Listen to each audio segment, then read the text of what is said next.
Con il revival delle 33 edizioni del Canto dell'Usignolo, che ha visto al timone per tanti anni l'onnipresente Don Armando Durighetto, si sono conclusi i festeggiamenti in onore dei 100 anni del prete in attività più anziano d'Italia.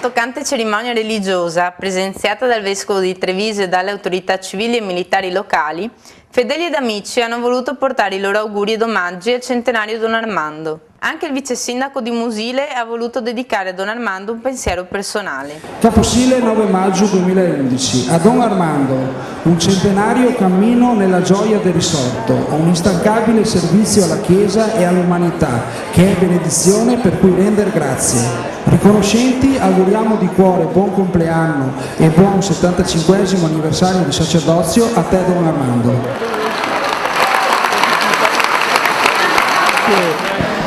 Sono unito proprio attraverso la televisione, unito all'atmosfera di festa per lei, sì. Per i primi 100 anni. Bravo. Va bene?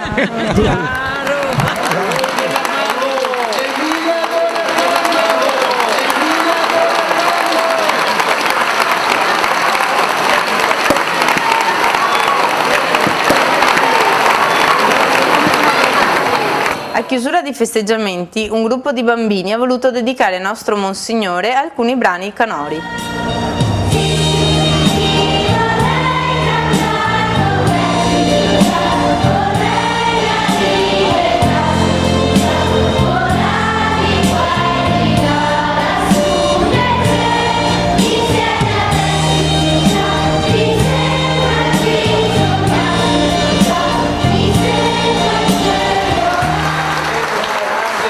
Che se ci traccia un segno di croce ci dà una benedizione, sarebbe un grande onore e piacere e augurio. Grazie.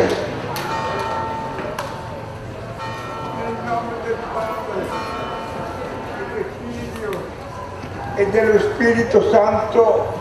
Amen. Auguri a tutti.